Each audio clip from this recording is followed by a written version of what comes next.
mais ou menos uns 10 anos atrás, ou mais do que isso, Sr. Humberto, o grupo começou a trabalhar com filtrativos e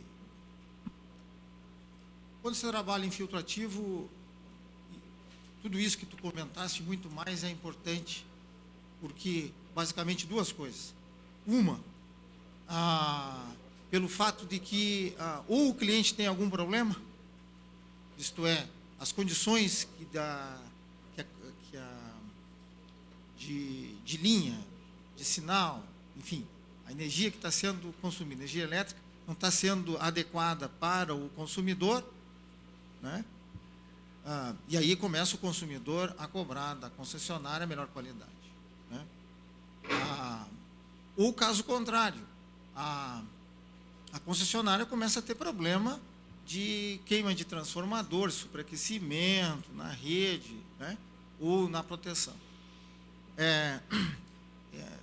E isso, esse comitê que se instalou, basicamente era para propor alguma coisa que norteasse tanto os consumidores quanto as concessionárias, de buscar regras que possibilite estabelecer responsabilidades de ambos os lados, de modo a poder tarifar. Então, tudo isso é feito para a questão de estabelecer responsabilidades, ser justas, e aí cobrar tanto do consumidor ou da concessionária a questão da qualidade, né? E aí poder, quem cobrar o quê? Isso não é simples, né? Porque na medida que a concessionária coloca à disposição uma rede com uma determinada impedância, esse é o ponto, né? Essa impedância ela tem uma responsabilidade muito grande na qualidade da energia. Por outro lado, na medida que o consumidor coloca cargas que injetam no sistema, né, harmônicos, né, é injetado, a gente pode dizer isso, é injetado, porque ela é consequência, ele também tem a responsabilidade, porque mesmo que a concessionária introduza uma linha com uma determinada impedância, o consumidor ele tem a responsabilidade que ele não pode também introduzir esses harmônicos. E aí fica mais injusto ainda, é que quando isso não é tarifado e responsabilizado, um terceiro cliente, né, digamos que não introduz nada, mas recebe o efeito da introdução desse segundo cliente que está introduzindo, também está sendo penalizado, poderá ser penalizado. Então, eu só fiz o caso do terceiro cliente que está aqui com carga linear, bonitinho, né? Bonitinho, aí ele está bonitinho. Mas esse cara aqui, isso acontece lá na minha região. Tem uma empresa que trabalha com fogões, né? Então, elas têm máquina de solda a ponto. Quando eles começam a ligar aquelas máquinas de solda a ponto, quem está conectado naquele mesmo barramento, aquela subestação, eles pagam o pecado dele. Uhum. Carga linear, bonitinha, mas aquele cara está... Então, a norma e o comitê ele tinha esse propósito. Eu acredito que eles, mesmo que avançaram bastante, devido à complexidade e os interesses envolvidos, né, eles não conseguiram avançar o ponto. Eu gostaria que tu fizesse um comentário sobre esse meu comentário. É assim, professor Rennes. O comitê, eu vejo que tem pesquisadores renomados que há anos trabalham exclusivamente nesse ponto. Definições, estudos de potência. Hoje já está bem claro, bem definido como se dá esses fluxos de potência para sistemas não lineares. O caso trifásico foi um caso que sofreu mais investimento por aqui alguns exemplos, tem outros exemplos, né?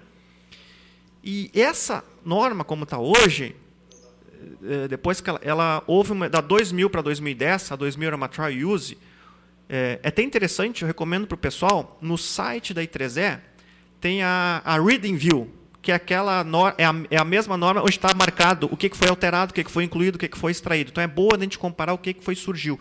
A parte DC não tinha naquela época, hoje já é incluído no componente DC. Mas ela não é unanimidade entre os pesquisadores ainda. Eles questionam, mas isso aqui não... aquele sentimento físico que eu comentei naqueles exemplos iniciais, ainda hoje alguns pesquisadores acham alguns furos nessa definição de tensão equivalente, corrente equivalente, ou efetiva. Ainda acho alguns... essa definição ainda, se você expandir por aqui, vai surgir um fator lá, raiz de 2, que não é 3 vezes VI cosseno θ. Então ainda está meio confuso. Existem outras normas de outros comitês que tentam restringir a poluição harmônica. Tá? Tem a norma, se não me engano, é 502 ou 509 da I3E, que restringe a poluição harmônica. Se eu não me engano, é 5% decorrente, só que o nosso PRODIST brasileiro restringe em 10%, que eu acho muito grande. Apesar disso, isso ainda não é tarifado no Brasil. Então, o nosso colega aqui da Embraco estava falando, né, o Brasil tem os compressores eficientes, mas daí não estão cobrando, né? Então é um custinho um pouquinho a mais, que seja R$50 a mais, eles não querem. Então saiu do mercado brasileiro. Eu vejo que enquanto não for cobrado, tarifado, não vai ser cumprido. Lá temos experiência industrial recente eu digo, de anos, mas ainda se mantém. A gente liga os medidores de análise de qualidade na rede e a tensão é distorcida. Por causa de empresas que têm um forte poluidor, que são máquinas de solda a ponto, que geram muitos harmônicos, interharmônicos, e quando elas ligam, elas drenam uma potência fundamental muito grande, que dá fundamento de tensão. Então, a nossa tensão, em um certo ponto da região, é bem, digamos assim, não tem qualidade, porque ela flutua, amplitude, distorce, por causa das vezes que o professor comentou. Eu não sei se esse comitê vai propor, ou se vão criar outro comitê, mas eu acho interessante que o problema é que estão coisas distintas. Essa aqui serve para guiar como que você faz talvez uma medição mais adequada, embora ainda tenha as questões ainda não bem assumidas pela comunidade, mas eu acho que é uma evolução grande. Isso é uma coisa. Tem o comitê que diz, não pode poluir mais que isso. Então, aqueles não pode mais poluir. Esse comitê pegou aquelas regras, definiu métodos de medição. A impressão que eu tenho é que falta um comitê, agora vamos mensurar. Como é que você faz a mensuração para cobrar isso aí? Será que vale isso aqui para mensurar? Porque daí mexe no financeiro. A impressão que eu tenho é que eles estão meio receosos, assim, estão deixando a responsabilidade meio que para o mercado, assim, até agora, pelo que eu vejo. Eles não chegam assim, vale isso aqui, consegue tarifar dessa maneira. É a impressão que eu tenho. Mas a parte de tarifação ainda não foi atacada, e eu acho que só quando mexerem nisso aí para o pessoal começar a melhorar a qualidade dos equipamentos. O pessoal conecta equipamentos, existem soluções técnicas viáveis, mas enquanto não tarifarem, eles não vão fazer a melhoria da sua instalação. Essas reflexões, logo que eles começaram a trabalhar, no início de 2000, 2001, eu estava fazendo meu pós-doutorado, eu entrei em contato com um grupo que estava trabalhando em cima dessa... O Emanuel é o chefe desse grupo, né? E, se não me engano, parece que tem uma briguinha assim, entre os pesquisadores para ver quem que define melhor. E uma coisa, depois de refletir um determinado tempo, eu cheguei à conclusão que eles não vão chegar eles não vão resolver pelo seguinte fato. Isso é filosófico.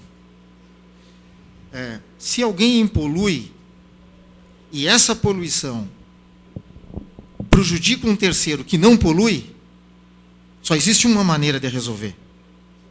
É simples assim, como eu estou te dizendo. É dizer, para aquele que polui, tu não pode poluir. Exatamente. E para ele não poder poluir, tu tem que estabelecer o limite. Tu pode poluir só até aqui. Mais do que aqui, e eu vou te cobrar por isso. Essa poluição eu vou te cobrar. Mas existe um limite, que é um limite aceitável, que cada sistema, e aí que tem a nova maneira, que é filosófica, cada sistema tem que responder. Quer dizer, não é um valor fixo, vai depender do Z da linha. Mas existe um problema, assim, só para terminar, aquele linear, ele vai estar injetando harmônico por causa da tensão distorcida. Então, e como isso é variável, um parâmetro variável, que depende de cada linha, pode botar a mesma carga poluidora em linhas diferentes, vai dar resultados diferentes. Muda a poluição. Vai dar resultados diferentes. Bem diferentes. Então, por isso que eu disse, esse limite ele não é fixo, ele depende e tem um do problema. Sistema. Esse meu sisteminha que está mostrado aqui, ó, é um sisteminha simples. Beleza, eu sei que tem uma carga. Agora, pega um sistema interligado, sim, que é uma net. Que é isso que eu estou falando. Aí existe o problema. Quem que está poluindo? Quem que está injetando? De onde é que está vindo? Então, identificado isso, que isso é identificado em função de cada acoplamento comum, isto é, tem que ter uma monitoração, veja a complexidade. Para evitar isso, para poder cobrar, tu vai ter que identificar tudo isso. Isso se torna extremamente complexo, hoje no sistema não dá. Para evitar isso, é que filosoficamente eu já sei a solução. Tu não pode poluir. Se tu disser para o fulano, o limite de poluição é tanto, né, aceitável, se você estabelece isso dentro de um determinado sistema como aceitável, isso é extremamente conservador, você vai obrigar todos os consumidores a corrigirem a sua poluição. Corrigir. Cada um vai ter que ter a sua responsabilidade. Na verdade, a solução sai desse ponto. Está resolvido nesse sentido. Só fechando o meu raciocínio, o fato é, depende daquela impedância Z, muda completamente o cenário. Isso numa linha comunzinha. Agora, quando está conectado, hoje em dia não sabe de onde é que está vindo, porque o que as companhias fazem? O cara linear que está conectado no B, ele não pode ser tarifado, porque ele só tem carga resistiva. Né? Por que ele vai pagar? A tensão está distorcida. E ele está gerando harmônico. Teria que ser forçado aos consumidores, todos, 100%, terem equipamentos de correção de desequilíbrios e desequilíbrio, fator de potência e harmônicos. Porque aí tu garante que a companhia fornece tensão senoidal equilibrada. Então, o problema não é mais a companhia, é do consumidor. Enquanto isso não existir, nós vamos ter esse problema. E aí surge o problema. Putz, tem um barramento ali que está distorcendo para o sorrente, só tem um chuveiro em casa, só tem geladeira. Como é que eu faço agora? Eles têm que corrigir de alguma maneira. Tem equipamentos deles para corrigir um problema que não surgiu por causa deles, surgiu pelo consumidor. Porque não tem regra obrigando ao cliente, ao grande consumidor, né, principalmente. A gente fala grande, né, mas as fontes CC de computador são um problema em prédios comerciais. Eles têm uma grande corrente de neutro. Né? Bastante grande. Pega um edifício comercial, 20 andares de São Paulo, que só tem PC. Terceiro harmônico e múltiplo, lá, harmônico de sequência zero passando pelo neutro. Tem casos de que os caras queimaram problemas de subestação, etc. Tiveram que fazer todo um rearranjo para tentar minimizar isso. Então, não é grandes conglomerados industriais. Comerciais também são grandes problemas, só mudam os tipos de harmônicos. Enquanto isso não for corrigido, isso se propaga para a rede, pode prejudicar outros. O hospital teve problema lá por causa disso. Imagina o hospital, por causa da rede, por causa dos grandes consumidores. Né? Vocês têm mais algum questionamento? Bom, então agradecendo mais uma vez ao Rafael Cardoso. Peço uma salva da palmas.